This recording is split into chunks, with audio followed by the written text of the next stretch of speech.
All right. Hello, everyone. Welcome to this week's edition of A Sip of Knowledge with Marty Duffy, Liz Rhoades, and Lou Bryson. Plus, this week's special guest, Herman Mihalich of Dad's Hat Rye. I'm going to let your host give an extended introduction to Herman in a moment. I think that's Lou's job this week. But before I turn things over, as always, I'm your host. Just want to point out a couple of ways you can interact with the show today. So on your right, there's a chat box. Feel free to say hello. Let us know where in the world you're joining us from. It's always fun to see that. If you have a question for Herman or any of your hosts during the show today, there's a little button at the bottom of the screen that says Ask a Question. So just tap that button, type your question in down there, hit send. I'll be keeping an eye out for those throughout the show. And last but not least, there's a share button at the top. And when you click that, you can invite people you know to join us, which we always like to see. But yeah, with all of that said, Marty, Liz, Lou, I'll turn things over to you now. Thanks there, Will. And hi, everyone. If you enjoyed today's episode just half as much as we do, then that means we're enjoying it twice as much as you. So there you go. Hi, I'm Martin Duffy. I'm the former senior master of whiskey for Diageo for 14 glorious years, 18 less than glorious months as the national brand ambassador for Benedictine, 8 standard years as co-producer of the Chicago Independent Spirit Expo, and for the last 7 years, the sole lone brand representative for Glencairn Crystal in all of North America, maybe even South America too. Gonna venture down there soon. Yeah. Okay there, Rocky Rhoades. Awesome. Thanks, Marty. Hey, everyone. Thanks for joining. I'm Liz Rhoades, technical distiller and spirit consultant. I have over a decade experience across alcoholic beverage, spanning across a couple different products and spirit types, including beer, rum, vodka. But hey, my particular favorite and expertise should not be a surprise. It's whiskey. Yeah. No brainer there. I spent most of my career at a tiny little mom and pop company known as Diageo, but I'm now currently founder and principal at Spirit Safe Consulting, and I just celebrated my 2-year anniversary, so super exciting. And if you'd like to learn more about what Spirit Safe Consulting is all about, don't fear, there's actually a link to my website if you just scroll down to the About the Host section. So Scroll down. Lou? Scroll down. If you scroll down. Scroll down.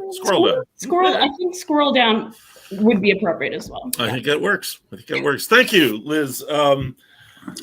My name is Lou Bryson. I am I write about whiskey is all I do, and I drink it, of course. I was the managing editor at Whiskey Advocate magazine for 20 years. Actually, we're moving, and I recently found the issue with my first story in it. It was kind of cool. Oh, wow. Yeah, it was on ice beer, which is not that great, but anyway. Was it engraved in clay? You know, it was a 2-color magazine, black and white. So it was. So after that, I went back onto the freelance gig, and I am currently a senior drinks writer for the Daily Beast, for their award-winning drinks website, Half Full. And as I said, we're moving. I actually find myself short of a book, so I hope one of you guys, Marty, good man, Tasting Whiskey Masterclass are the books I have. An Evil Friendship. Yes, The Evil. I thought that was your book. I like to give you credit. Was it a collaboration? Yeah, that's it. It's based on my I think I'm in the acknowledgements. Yeah. Anyway, as always, I am drinking during the show. I suspect I'll be joined today. A couple weeks ago during the Liberty Pole show with Jim and Ellen Huff, I found myself without Liberty Pole rye whiskey because of a screw up on my own part. So I drank Dad's Hat, and I promised them at the time that I would drink their whiskey during the interview with Herman, and here it is.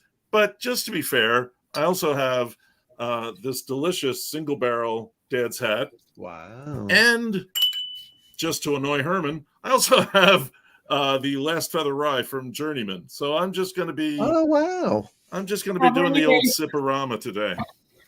I forgot to mention I will be having the single malt of Magnificence, which is an a interesting peated, little bottle. no, my hand is just enormous.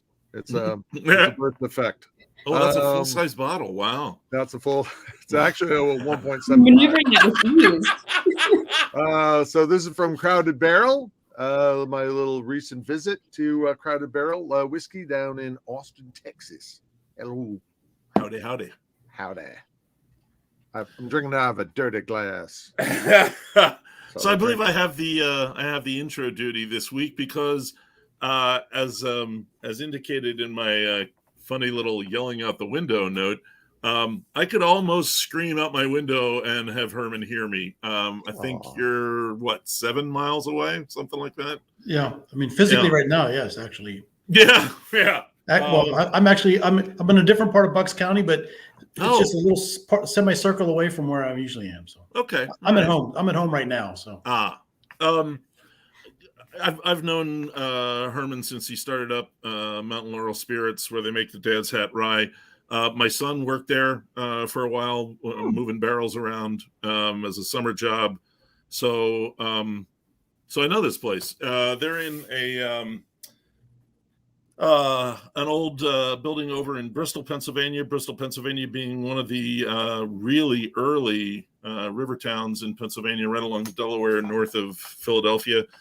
But Herman himself grew up in southwestern Pennsylvania, in Monessen, Pennsylvania, which I never realized the name comes from Monongahela River, which it's on, and Essen, Germany. Correct. Yeah.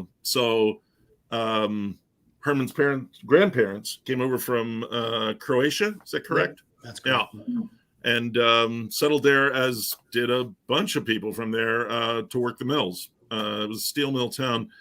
And what was it? You said your grandfather decided that selling whiskey to guys working at the mill was more fun? Yeah, my grandfather's job was lifting 300-pound bales of wire at the wire mill. So he figured, starting a speakeasy was a much better idea. Yeah, that's easier. Yeah. Herman is still, what did you see? He had a 21-inch neck, something like that? Yeah, a 23-inch neck. Yeah, he was wow.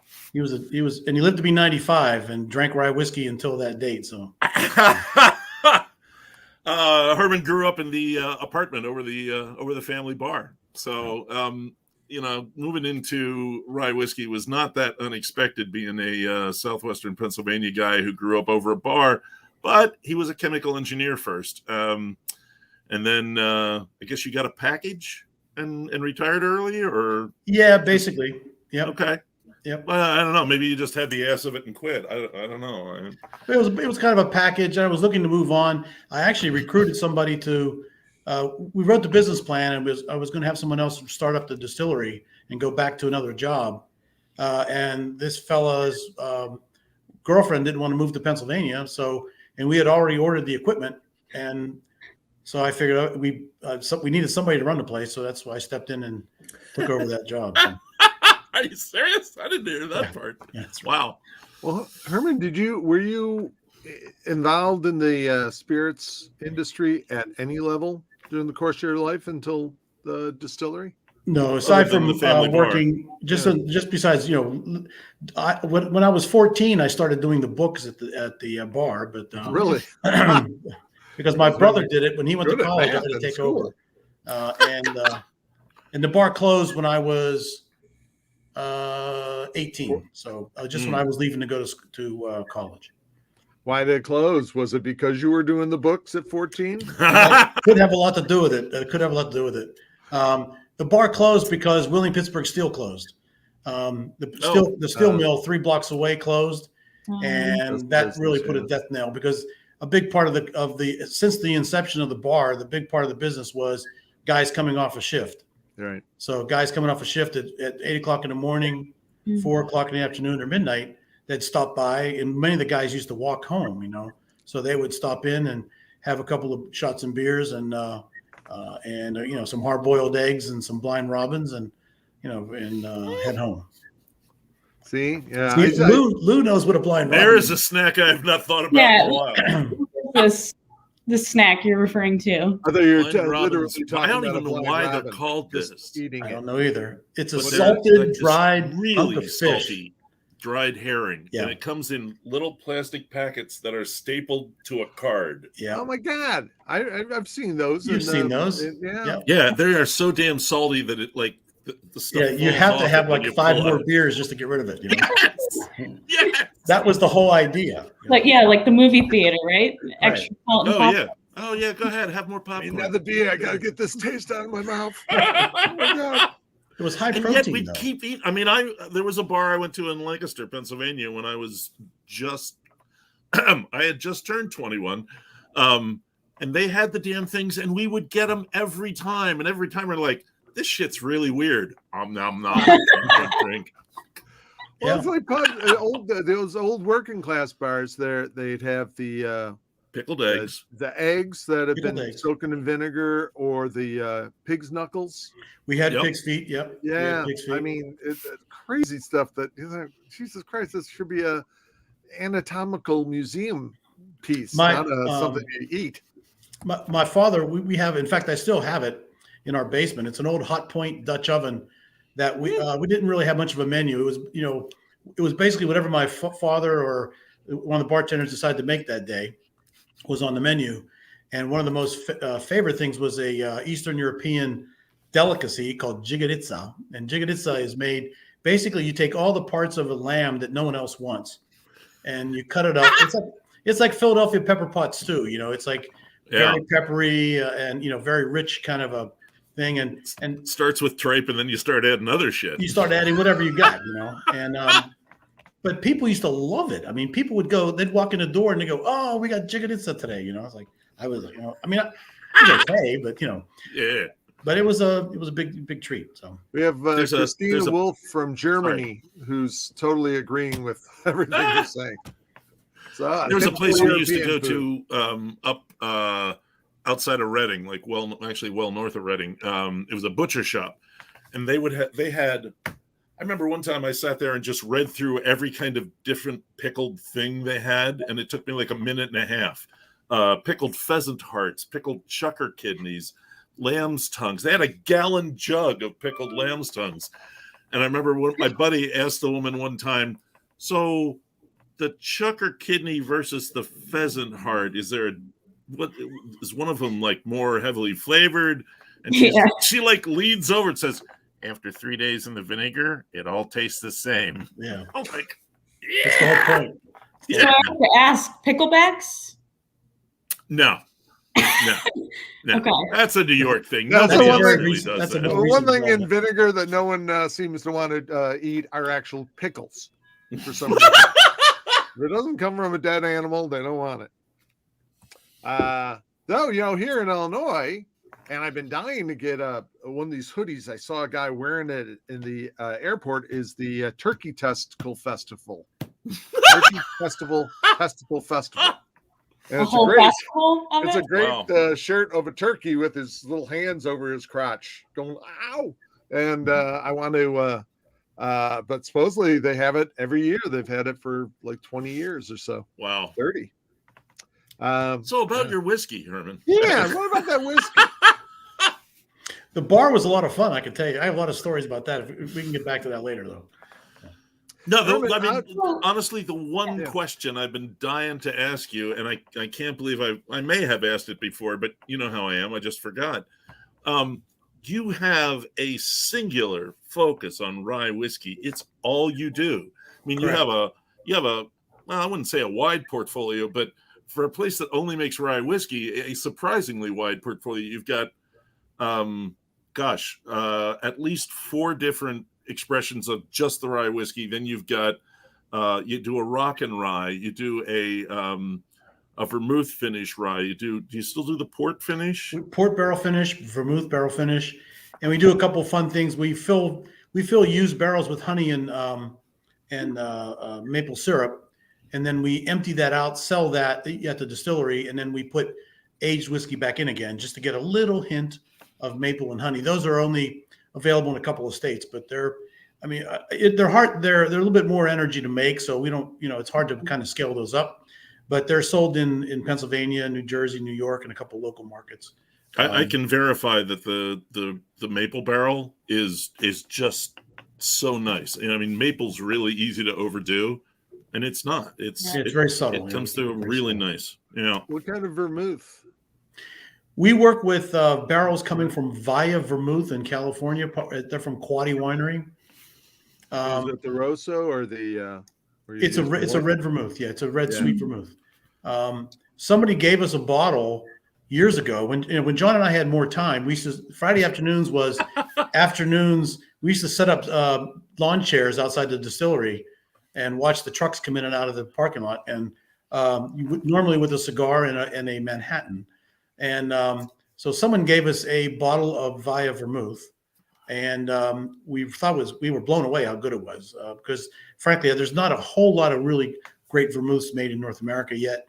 People are working on it, and it's getting better. But Via Vermouth stands out. I mean, they really are. It's a world-class tasting vermouth. So we were very impressed. So we contacted them, and John had already had the idea. John Cooper, my business partner, he already had the idea of trying to. He's a big Scotch guy. He said, "Well, we should do like a sherry or port cask finish." And so the idea of doing a vermouth barrel finish came during one of our Friday afternoon Manhattan cigar sessions. And when we contacted Quaddy Winery, it turns out they also make a port style wine because they can't call it port, they call it starboard. And so we got barrels from Quaddy Winery, and that's how we do our finishing. We do it from the Quaddy Winery barrels from both their starboard port style wine and their red vermouth, their sweet vermouth. What would be kind of cool is an Amaro barrel, only because I know my family has really gotten into the whole what do they call them, the Black Boulevardier? Manhattans. Oh, okay. Black Manhattan with a Verna. Yeah, or with any kind of an Amaro, they've gone nuts for it. Especially my brother Tim, who was a beer guy like you, Lou, for the longest time, and all of a sudden something clicked. Now he's on to whiskey, and especially those Black Manhattans. Obviously, not to make you don't want to make a bottled cocktail so much as just kind of give that influence. And actually, they make some really good bottled cocktails. They have these little, what are they, 200 milliliter bottles? 100 milliliter, single serving, just for Pennsylvania right now. So fits in the shirt pocket. It's awesome. I'm sorry? What kind of cocktails? We do a Manhattan, an old fashioned, and a Boulevardier. Love Boulevardiers. That is my favorite cocktail. Well, we've got them by. Unfortunately, you're in New Jersey. We can't ship to you. Yeah. But if you were to stop by the distillery sometime, we could probably we could hook you up. Cool. Right now, our we call them our pocket cocktails. We sell them directly to people who come to the distillery. They will also be a feature of our satellite tasting rooms as we open them up for people who just want to take one out if you're going to a BYOB, they're really handy. And we sell them via we deliver in Pennsylvania only. We have a website store that if you live in Pennsylvania, you could order anything we make, including things that aren't available in like the pocket cocktails and some of our founders single barrels and things like that we only sell at the distillery are available only in Pennsylvania with our website. Herman, walk us through the origins of the distillery. When did you start up, and why did you select the area that you're at, and why just rye? I mean, obviously, the rye questions. The rye questions. I mean, again, just to go back on some of the history, my grandfather, when he was growing up, when he was a young man, let's say in his 20s and 30s, he was drinking rye whiskey coming from what was then the largest rye whiskey distillery in North America. That was located about a mile or two from my house, and right up the river it was what was then called Gibsonton. And in fact, if you look on Google, you'll still find Gibsonton. There's a couple of houses left, but the Gibson distillery was located right on the banks of the Monongahela River there. And that was the whiskey of choice for him as a young man. And so he was always a rye whiskey guy. And so even when he moved back in, when I was a teenager, he moved back in with us. And, before dinner, he would say, "Bring me my medicine," which was 2 fingers of typically Sam Thompson rye. and which is another great old brand, which unfortunately is gone. And so I kind of had this background of knowing what rye whiskey was and the history of it and so forth. And so in 2006, and Lou Bryson, you participated in this. There was the article in the New York Times where they went through the tasting of what the limited number of rye whiskeys that were available at the time. And that caught my eye. And I said, wow, it's a shame nobody's making rye whiskey in Pennsylvania anymore. And almost as a joke, because at that time, both John and I were working in corporate America. And it was kind of a joke saying, hey, wouldn't it be fun to open a rye distillery? And for a couple of years, it was kind of a running joke. And then I took my package and when I was looking for something else, and my brother said, why don't you write that business plan? And just for, keep you busy and see what happens. So I wrote the business plan, and a bunch of guys that John and I knew from when we went to college said, oh, we'll invest. And I was like, okay, great. So we jumped on the idea, and we were happy to be the first guys making rye whiskey in Pennsylvania since the 80s when Michter's closed in Lebanon, Pennsylvania. So that's kind of how we got started. And we spent time working on the recipe with Michigan State University, who at the time had the artisan distillery program. I'm a chemical engineer by training. If you come to the distillery, I'll show you my grandpap's old still. So I had a bit of hands-on experience in the backyard. So we had a good head start technically, but working with the Carl Still people who worked with Michigan State at the time, we spent a lot of time out there. John and I drove out there several times. We actually sent a 1-ton bag of rye grain out there to work on recipe development with them. Oh, nice. So by the time we started up in 2011, we had a pretty well vetted recipe in hand. And we invited one of the grad students from Michigan State to come down and help us on the startup and write our SOPs and all that. Nice. Stuff. So we did a pretty thorough job on preparing ourselves the right way. I mean, I spent 35 years in the chemical industry. Scaling up processes was something that I was familiar with. So I think we did a pretty professional job in that side of it. So, and why only rye whiskey? Well, that's I was never much. I drank a little bit of bourbon and not much Scotch. John's much more of a Scotch drinker. He has a broader palate. But basically, we wanted to focus on doing one thing really well, and rye whiskey is something that I was familiar with. I remember, serving it and sharing it with my grandfather. So I felt like I could bring a certain experience to the table in terms of, tasting and orienting where we're going with the recipe. And John has a great palate too. So I think we make a pretty good team in, screening what we do. So it was kind of and John joined later on. John, he was still working at the time, and he decided to drop back 15 and punt and join me full time. So you have a lot of sentimental attachment to your brand. I mean, one, memories of your grandfather, but then the name, Dad's Hat. I want you to go tell folks the origin of that name. Yeah, unfortunately, my father died rather young, and because I don't have much hair, I decided to start wearing these hats, and I was going to the marketing meetings. We work with a company in Philadelphia called Signature Communications, and who did a great job doing our brand development. And John and I had a lot of wacky names for whatever, because Mountain Laurel Spirits is just a company name, but we wanted to develop a specific brand. And they noticed the hats. And why these marketing guys get paid what they get paid is because they felt that using the hat and the connection to my father and eventually to my grandpap was a nice backstory, but also the fedora just by itself on the label is a way to communicate the nostalgia. Yeah, the nostalgia we want to associate with the brand. So because we're bringing back rye whiskey back to its historical home, by the way, the home of American whiskey, Pennsylvania. So we thought that was a way to communicate a certain nostalgia, because regardless of what your touch point is, maybe you have a grandfather who wore a hat, or maybe you like Mad Men, or maybe you like old bogey films. All those different touch points all evoke a certain nostalgia. So we thought that was a pretty powerful way to do that. And not for hats nothing, cool. Bristol, where they are, is probably the port where both the Overholts and the Beams landed in America. Bristol Oh, was a wow. very important location. It was the place where the old King's Highway crossed between Philadelphia and New York, crossed the river there. So in 1781 or 1681, I'm sorry, is when the King George Inn, which is still there, started, and the ferry was there.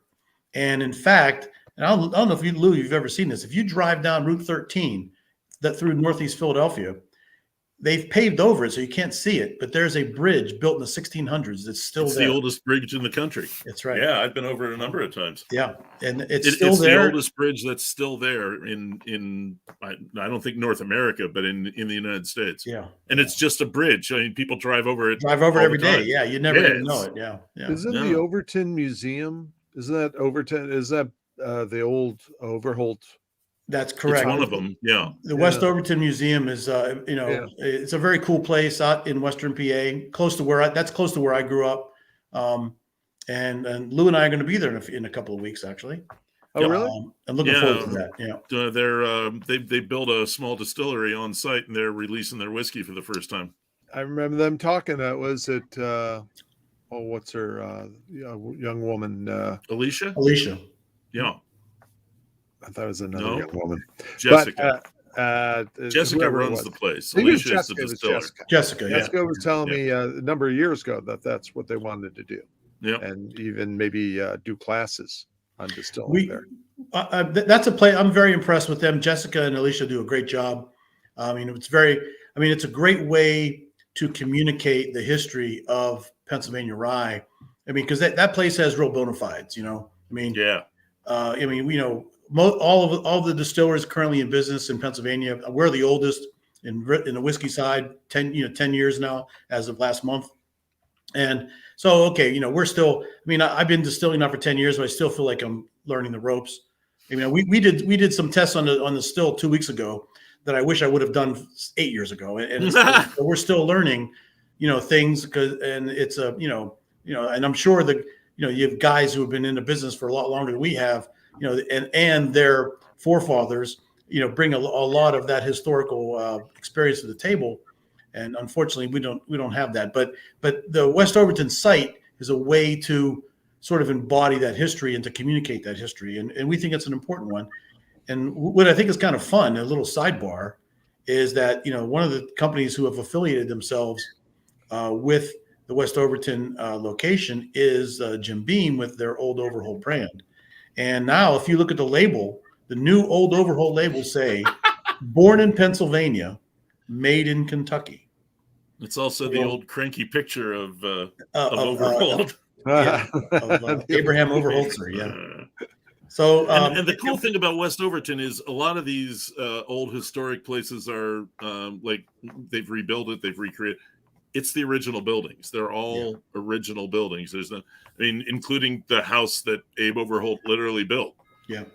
And the house where Henry Clay Frick was his grandson.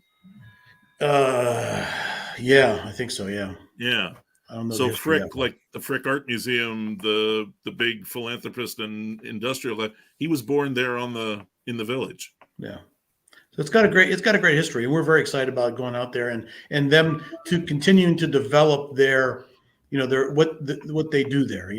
Jessica's done a great job starting from scratch almost, and she's done a great job in building that as a place to visit and learn about the history of not only the Pennsylvania rye, but the way those small industrial villages worked in general back in those days. Because in 1810 when that place started, they couldn't just go out and buy stuff. They had a blacksmith shop. They had everything had to be done right there. So it's a pretty cool operation. Yeah, I think it's like 35, 37 buildings. It's pretty neat. Yeah, it's a pretty cool place. God, and when the first time I went there, it was Jessica and 2 interns. Yeah, and that's what it was down to. Yeah. Actually, you know what? I think I met her at the at one of Laura's the American Whiskey Convention. Oh, okay. That's she was at one of them. Yeah, she was at one of them. Yeah. So why don't we go through your whiskeys? Let's talk about how you make them, what they're made of. Are they 100% rye? I'm sorry, Liz. Go ahead. Even before we get into that, I wanted to circle back to the R&D process, and because like you mentioned, you worked with CRISPR Glue at Michigan State, Right. which I had the pleasure of developing whiskeys there as well, so can speak to what a great program they had there. And I know Michigan State on the ag side, they're doing a lot of research with rye as well. Recently. Can you talk about some of the variables that you trialed or some of the key elements that you wanted your whiskeys to be in the beginning, and how that we can dovetail that into the lineup? Okay. Well, we wanted to be, while acknowledging that we wouldn't be 100% authentic, absolutely, to what was done 120 years ago or more, we wanted to be stylistically consistent. So what we did is we did a lot of research on, and including visits. I mean, Lou, unfortunately, you were not a party to this, but back in 2007, 2008, my wife cringes when I say this, but I met a couple of guys on the internet, and and one of those guys is a good friend of Lou's. That's Sam Komlenik. That's the amazing thing, that you actually met Sam on the internet, because Sam is so not on the internet. He's well, like one of the most off the grid guys I know. It was more like by email. Let's put it that way. Yeah. I sent you a link to John Lippman's site. Yeah. And so I had met those guys because I was doing some research on rye whiskey, and I stumbled upon their website, his website. So we ended up meeting together. First, that we met at the tavern in Bedford. And then afterwards, we visited the old Michter site, and we got a guided tour. From Ethan? Yeah, and Dick too. Oh, wow. Small. Okay, cool. So in 2007, so we spent a day touring the old site, and then most of the night drinking a lot of really great whiskey. And it was, and Dick was very generous. Dick Stoll, you probably know, was at Michter's, and he was very generous with telling me all about what he used to do, and a lot of the information about the recipes from those days, and did a lot of online research. And Sam was a great source, because Sam has access to a lot of different information about historical recipes and operations. And so using that as a starting point, we went out to Michigan State, and we said, okay, we want to do a Pennsylvania style rye, and that, which meant more or less 80% rye and 20% malt, without no corn. So we worked on that as a starting point, and we played with a few malts. We found that using standard distiller's malt was pretty boring, and the guys from Michigan State said, "Hey, why don't you start playing with the malts?" So we started playing with the malts. We went from lightly toasted all the way to dark roasted malts, two-row malts, but brewing malts. And we ended up somewhere, let's say, if you want to go from like 0 to 100, we're somewhere around 30% in terms of toast. We went for a lightly, like a biscuit malt. Caramel-y, okay. And so we didn't go too far. But one of the things that the reason why we stuck with that was because we felt that, because we knew we were going to have to come out with a younger whiskey, by design. So one of the things we found is that by using a really flavorful malt, we could put a lot of flavor into the young whiskey, and it was served as a way, because normally the barrel balances out the spiciness of the rye, with the sweetness and the caramel and the vanilla. But this way you can do it right out of the still with a really nice fruit that comes off the malt.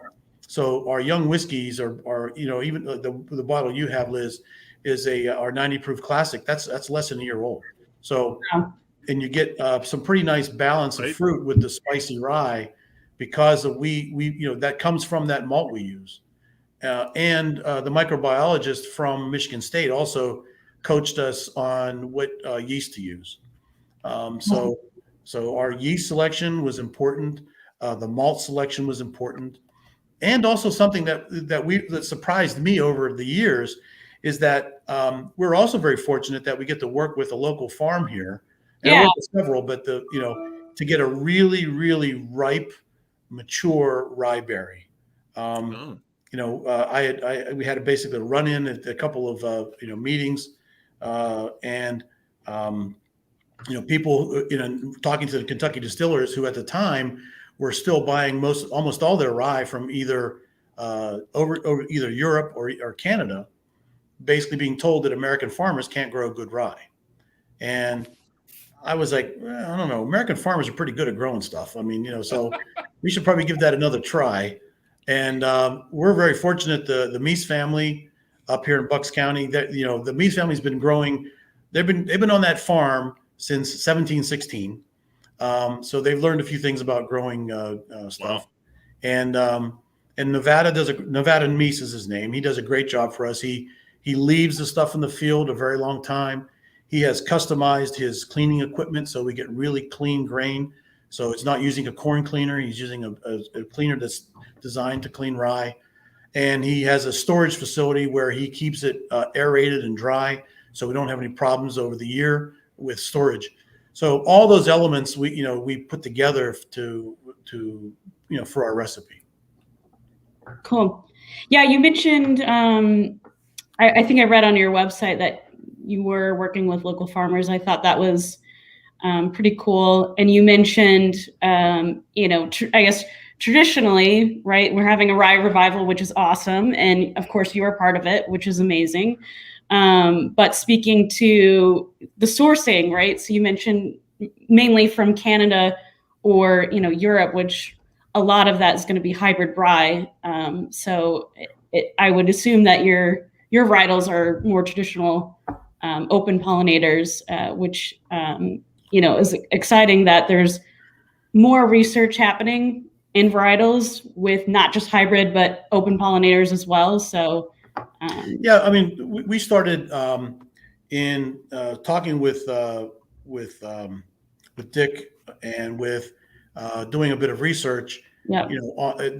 That's where in 2010, 2011, when we first got started, I started talking to the Pennsylvania Department of Agriculture about rosin rye, which was a very widely used rye back in the mid-century, last century. So at first, I ran into a brick wall. The Pennsylvania Extension or the Penn State Extension and so forth, they were like, we have no idea what you're talking about. I talked to several farmers. They didn't know what I was talking about. And so finally, I contacted Michigan State, and because that's where the rosin rye was introduced in 1909. And I said, do you have any historical knowledge, going back to what you did? And there was one professor there who helped me out, and he said, well, we don't have much, information left here. That's been a long time ago. But he goes, if you want to get started again, you should contact the U.S. Department of Agriculture, and which we did.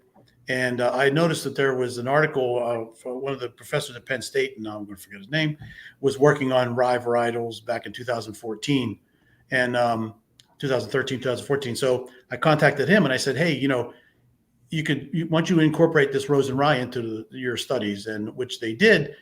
And then I lost connection with Penn State, and I restarted the program that we currently are working with at Del Valle University here in Doylestown, which is a small agricultural school locally. And fortunately, Laura picked up the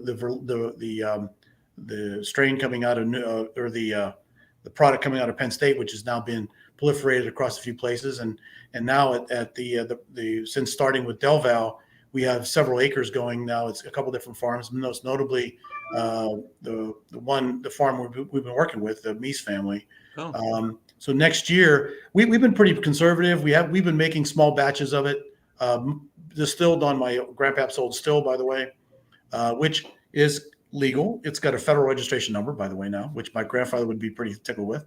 And my dad, my dad and my grandpa both used it. And the registration number is my old street address, which is kind of fun. So, oh, nice.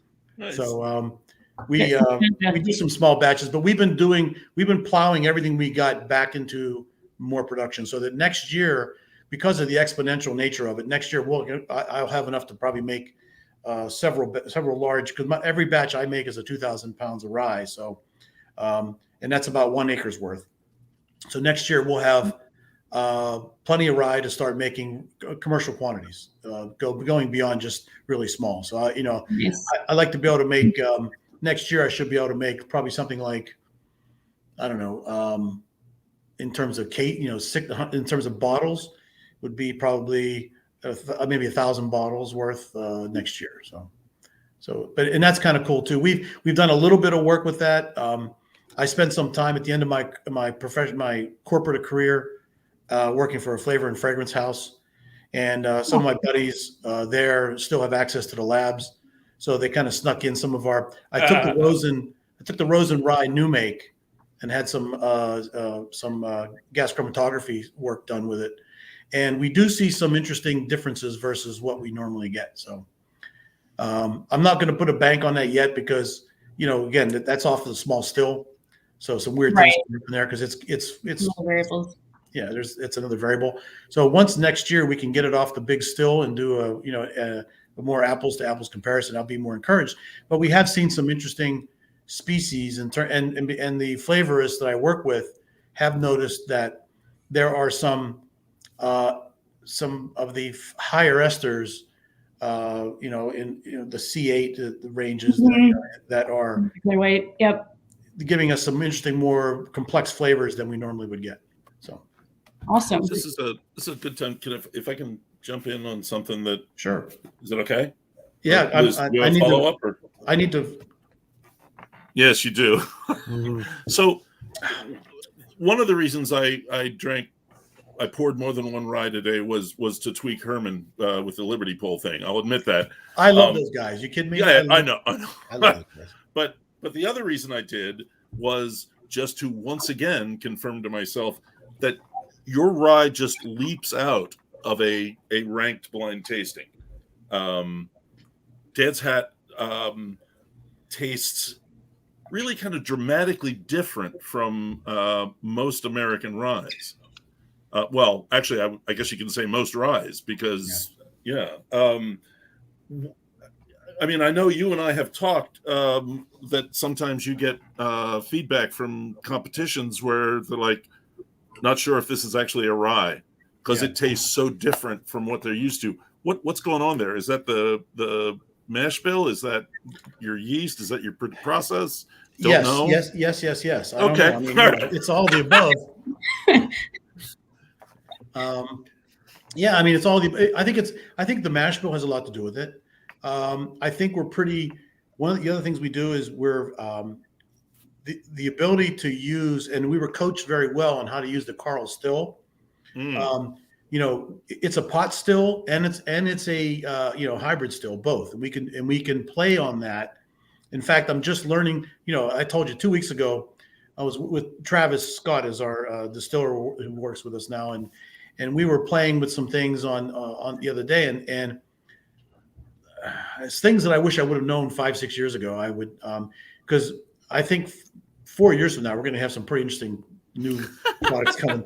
Because I was astonished at some of the things we learned like 2 weeks ago, just playing with the column and how we can use the column. But one of the things we do with wait. What brought that on? Why'd you do that? Just get a wild hair, or no? It was a kind of an email exchange with Michael Veach. Really? Okay. Yeah, and it sort of sparked something in I don't know. It's not fully baked yet. Okay, so I'm not going to I can't wait to speak to. Yeah. What's that? So it does R&D. It's research. Yeah. So but man, I was blown away. Wow. So yeah, I'm kind of I can't wait to reproduce it. And we're gonna do some more next week. And yesterday I got distracted yesterday. I couldn't quite focus on it yesterday. But we're gonna do another run next week and play with it again. But what's nice about that column, it's a pot still with a side column, and one of the things we've done from the beginning, I think quite well, which I think helps differentiate us at least amongst our peers, is using that column still skillfully. We can really clean particularly the head cut.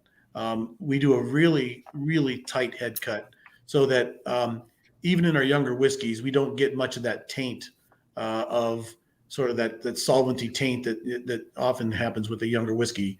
And we think that's part of it. But I think it's a combination of the mash bill and the yeast and the fact that we do a very long fermentation. We do 5-7 days and a very tight temperature control. We haven't really talked about your yeast and fermentation. Is there? I mean, what's the background on the yeast? Where's it coming from? If I told you that, I'd have to kill you. So, As but you've told me many times. It's a commercially available yeast, but it's very well suited for what we're doing, and we keep a very tight control on temperature. We keep it between 27 and 29 degrees C for a longer period of time. And again, we're very fortunate because the setup we have from Carl Stills is it's very well done, and it gives us a lot of flexibility to run it the way we want to run it. Herman, I just wanted to say thank you for using Celsius. Hats off to you, sir, for that. I worked for a French company for 30 years, so yeah. So, well done. Hey, Marty, are you bored back there? Or you I'm listening. Okay. This is the art of listening, Lou. No, that Me? was me. Herman said that, not me. I You had said your that. eyes Well, closed. that's right. Well, I'm not watching. Did want to just say, so Johnny Jeffrey, hey, he's on today, and he said, guys from Michigan State represent. So I know he's a grad from Michigan State as well. So Cool.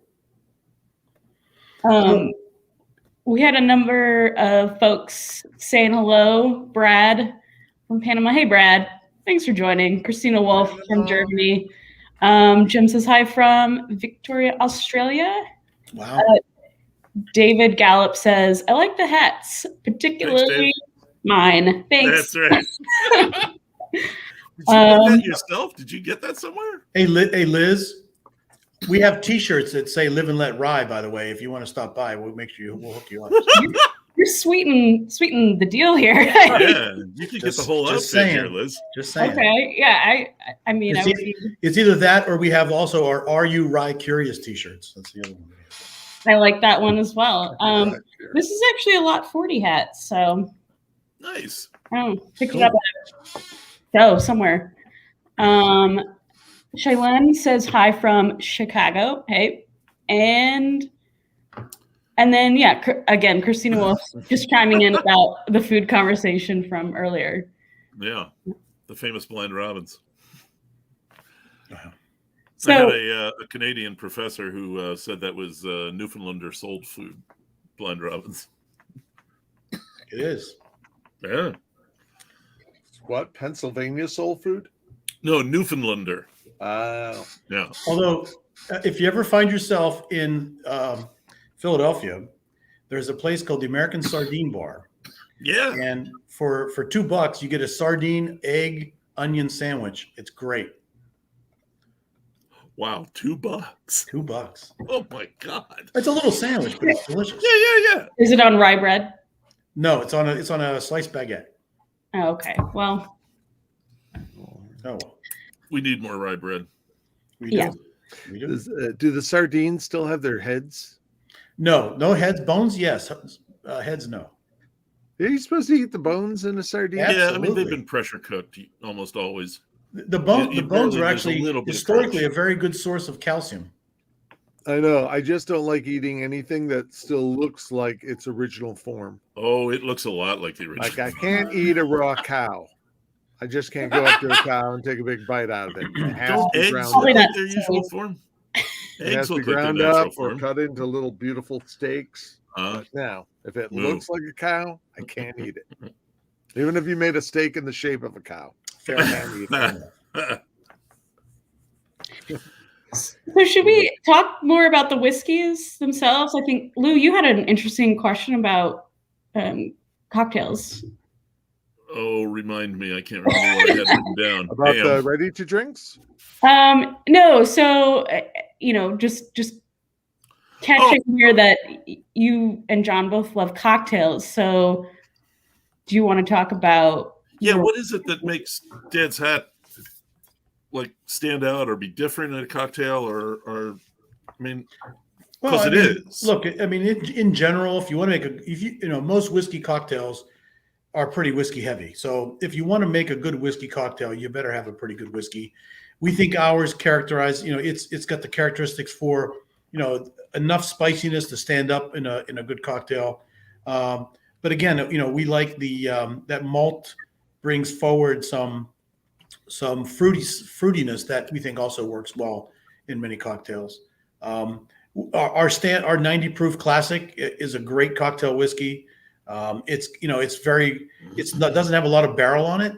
So when you make a cocktail with that whiskey, you're going to get, whether it's sweet vermouth or Campari, whatever, those other elements blend very well with it, because if you take a really heavily aged whiskey and put it into a cocktail, the barrel effect is going to sort of mute some of the other flavors. And we think that tastes woody. Yeah. And the straightforward sort of spicy grain base that our younger whiskey, our 90 proof classic, brings to the table, I think works really well. So, well, I always thought rye whiskey was great in a Manhattan. I like a rye whiskey Manhattan as opposed to a bourbon, especially a wheated bourbon, because to me a wheated bourbon seems sweeter. Yeah.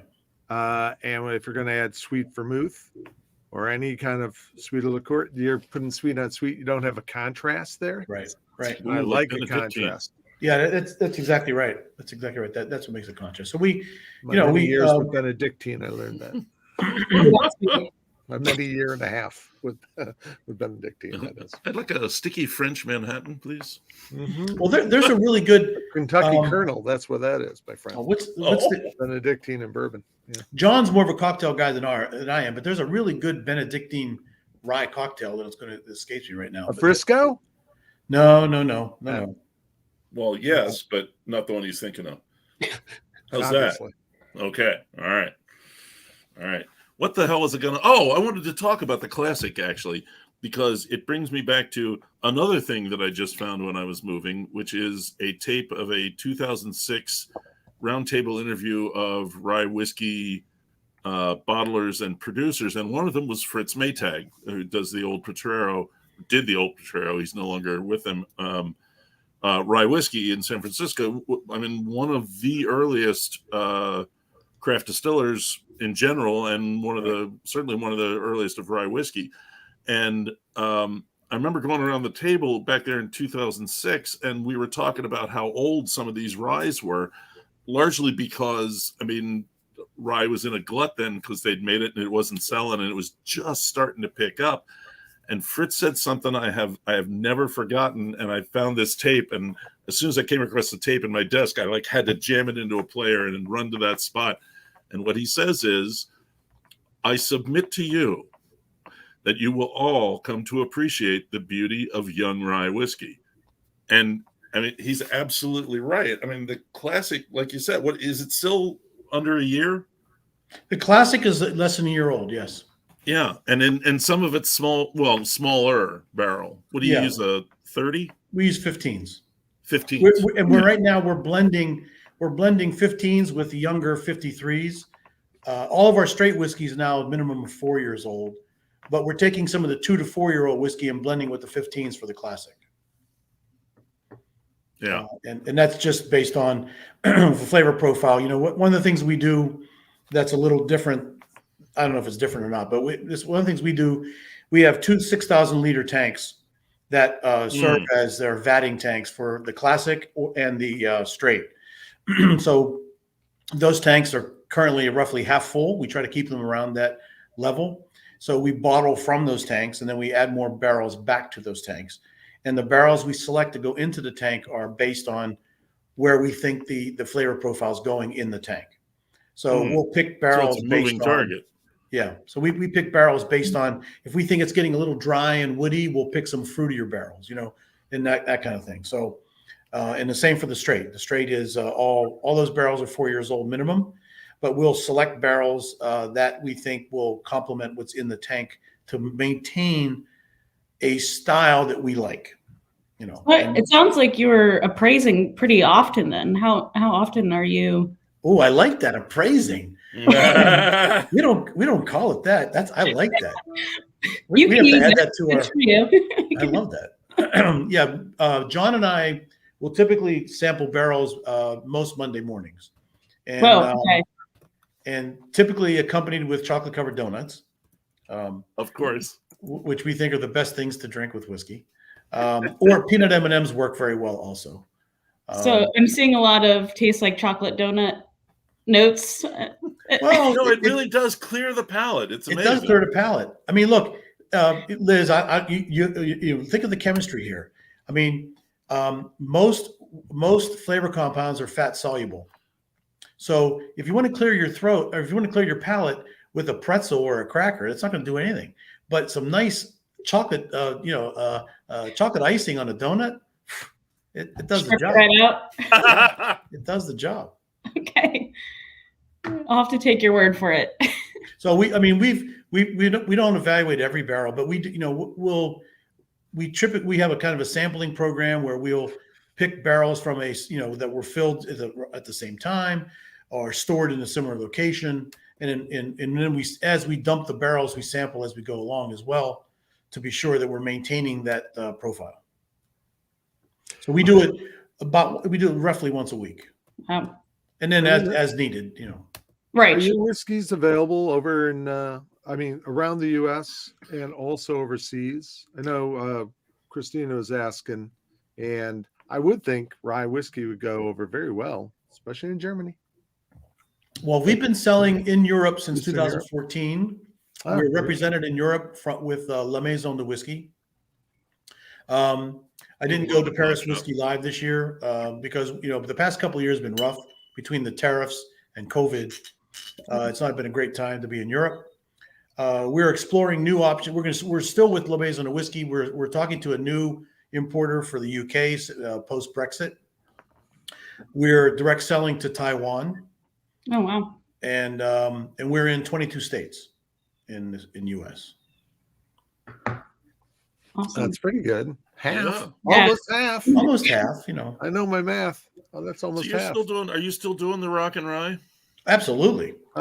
Rock and rye. We do it every year. We just it's only available in a couple of states, unfortunately, because it's a lot of work to make. Because the way we make it, we actually cut up a couple cases of oranges and lemons.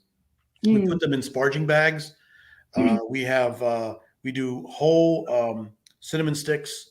We do whole cloves, and the key ingredient is horehound.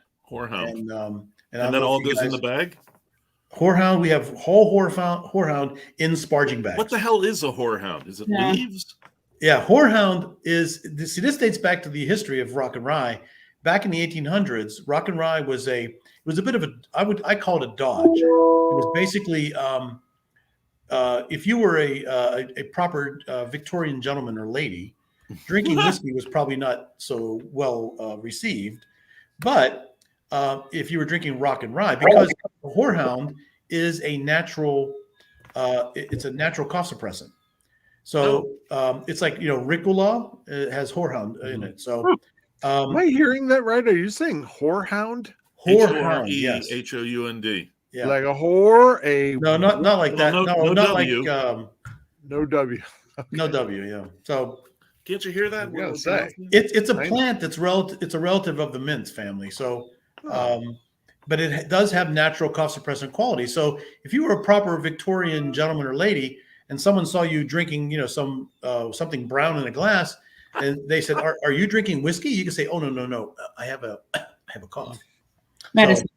Medicine. So it's for medicinal purposes only. We used to say that you open a medicine cabinet in almost any bathroom in Northeast Philly, and you'd find a bottle of Jacqueline's Rock and Rye. It was Northeast Philly cough syrup. It was also. I mean, I lived upstairs from a bar, and my mom never bought cough syrup. She would just get downstairs and go get Rock and Rye. Well, remember back in the day, like a Vicks cough syrup. Yeah. I mean, most of those were basically just some kind of sugar and alcohol. Yeah.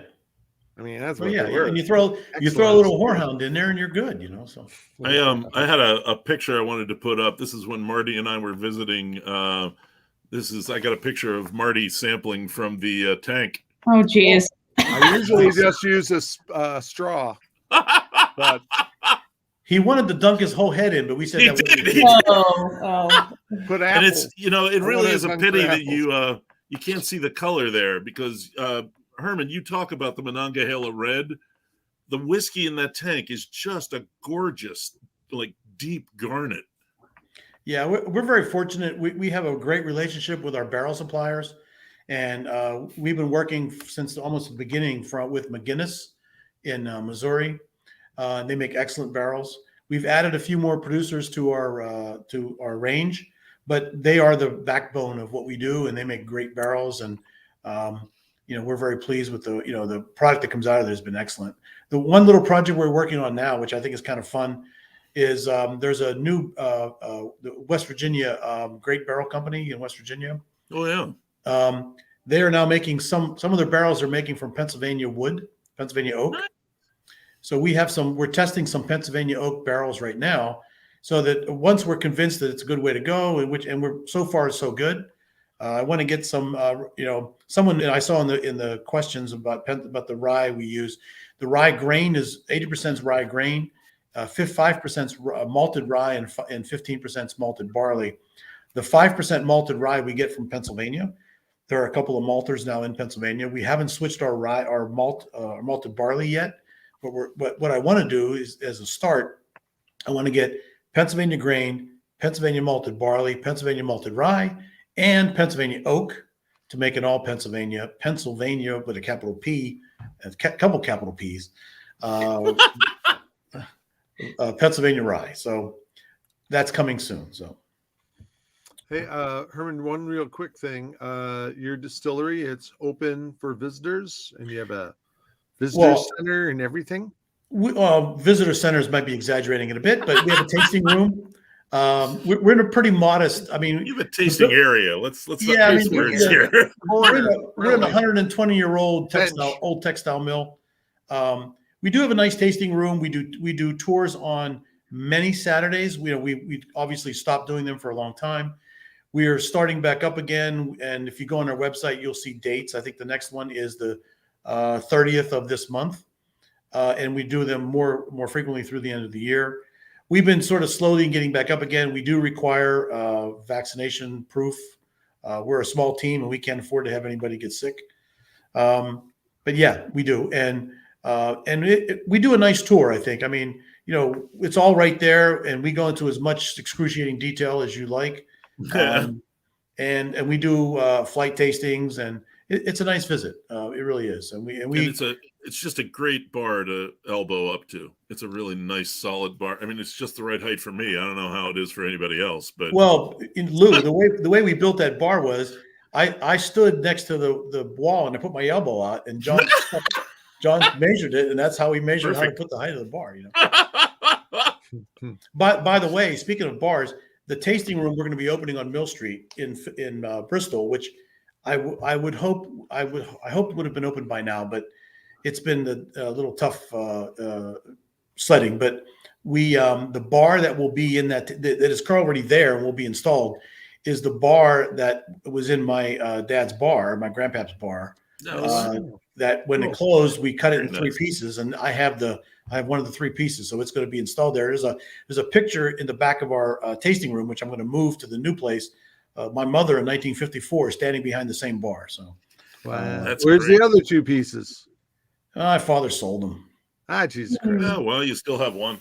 And he almost sold this one too, but I stopped it. And the guy who to this day still does our trucking is a friend of mine from Western PA. I said, wow. Jimmy, you got a truck in the area? Yeah, he goes, get it over there to my dad's bar and get that damn thing out of there before he sells it to somebody. So that was 30 years ago. From my wife's grandparents' soda fountain. They had a soda fountain. They had a green marble counter, and we're going to put it in our new kitchen when we get it done. That's very cool. Nice link. Yeah. Nice. I just want to shout out. I see. My friend Brendan Monahan's on. Brendan's an old buddy who's in the business, been in it for years, and he's on there. Hey, go for the tour. Go for the tour, whiskey. Yeah, right. And there's actually a link to the website, which is that green rectangle. So go ahead and click that out and book yourself on the tour, as Brendan says. One Highly of the other recommend. nice things on the website, if you go on the menu, there's some nice videos there, including one that shows one of the places we're planting our rose and rye is with a demonstration farm at Del Valle University, and they use 19th century harvesting equipment to harvest the rose and rye, Wow. which is pretty cool. That is And cool. then further down, there's a video titled "Spirit of Tradition," which was done by the local Visit Bucks County tourism people, and they were fortunate enough. There's a guy who lives right down the road here. He's a videographer for the past 40 years for National Geographic, and Wow. he did the video, including a drone flying over the farm where we get our rye, and it's a little schmaltzy, but it's beautifully shot, and I think it does a nice job of conveying the sort of the brand DNA. It's a nice, it's well done. It's really well done. Herman's heard me say this a number of times. I actually used to drive through that farm on my way to Whiskey Advocate when I worked there. Yeah. And when I found out that it was that farm, I was just like, "Oh my God, it really is local! Holy crap!" It's really cool. Yeah. So before we go, we actually had one last question from Jim, circling back to yeast strain. One of the things that I really like about rye whiskey is so many variables throughout the process that could, totally change the flavor profile, the eventual flavor profile, and make one rye whiskey different from the other. And one of those, of course, is yeast strain. He's asking about POF positive, so that's relating to a phenolic off-note positive, which is attributed to a gene, the phenyl acrylic acid decarboxylase, an enzyme that all yeast that is strains why have. you are my favorite, Liz. Oh, you're making my head hurt. Sorry. And that little enzyme is responsible for basically translating the precursor in rye, ferulic acid, to 4-vinyl glycol, which is that clove note, that baking spice note that people talk about. So that's the question. Herman, over to you. Do you know, or are you using a PF positive strain or not? I don't know. Okay. I don't know. Okay. Might have to You have give Liz me something. I have to investigate. do a little digging now. Okay, well. Just in my own defense, I was a chemical engineer, not a chemist. I did very poorly in organic chemistry. Oh God, but, everyone does, except I know for enough like to be. what, I know enough to be 1%? dangerous. There you go. Of course you did. So, I really don't know the answer to that question. I kind of took the recommendation from the microbiologist at Michigan State at face value, and said, and at the end of the day, John and I have a very sophisticated evaluation process. It got to come down to, do we like it or not? And if we don't, if we like it, it passes, and if we don't like it, it doesn't. And if we fail on the back of that, then too bad for us. So. Yeah, they have it's a good me over question. sometime to taste and see if I like it or not, out. and then they ignore me. So I'll have to check that out. Yeah, right. So obviously, great question, Jim. So well done on that. But again, I think that's why rye is so exciting, because there are so many ways that you can take it. So awesome. I think that was all the questions we had. Thanks, Herman. Yeah, Herman. Hey, Lou, you're not that far away. If you want to continue the conversation, you could just drive over. Yeah, I'd be a dead man. I still have so much packing to do. So, anyway, so we're very. Louis asked if we're going to bottle 7-year-old rye. I do want to mention something just to jump on very quickly. Lou's comment from Fritz Maytag. I also believe that rye is not necessarily something you want to age forever. We have some older, we have a 2013 barrel. We have some 2014s that we keep as kind of science experiments. We taste them and so forth and look, see how they're progressing. But I always go back to, and I have an old bottle of Sam Thompson on the back bar at the distillery. Sam Thompson was my grandpap and my dad's favorite rye, made in Pennsylvania from the 1850s until it was made at the old Shenley distillery until the early 70s. It was always 4 to 5 years old. It was 4-year-old whiskey. It was never that much older, and it was always delicious. So, that's kind of our benchmark. And Yeah, there's if I something to can be make said for whiskey 18-year-old, that but there's a lot compares to be said for to 2. what's that? There's a lot to be said for 18-year-old rye, but there's a lot to be said for 4-year-old too. Yeah, I mean, that is the touch point that we're sort of working with. Yeah. Awesome. Are we done, Liz? Cool. I think that's a wrap here. Herman, thank you so much. Thank you for joining us. Really appreciate the conversation. So yeah, thank you. Okay. Marty, any questions from you? No, just goodbye. Before we wrap up, though. just wanted to tee up the conversation for next week. Come back next Tuesday. We're gonna have Dave Shurik from Boondocks American Whiskeys. So please come back and join us next week, you guys. Great. All right, bye everyone. See you all again soon. Thank you. Thanks everyone. Yeah. Cheers. Bye, guys. Cheers.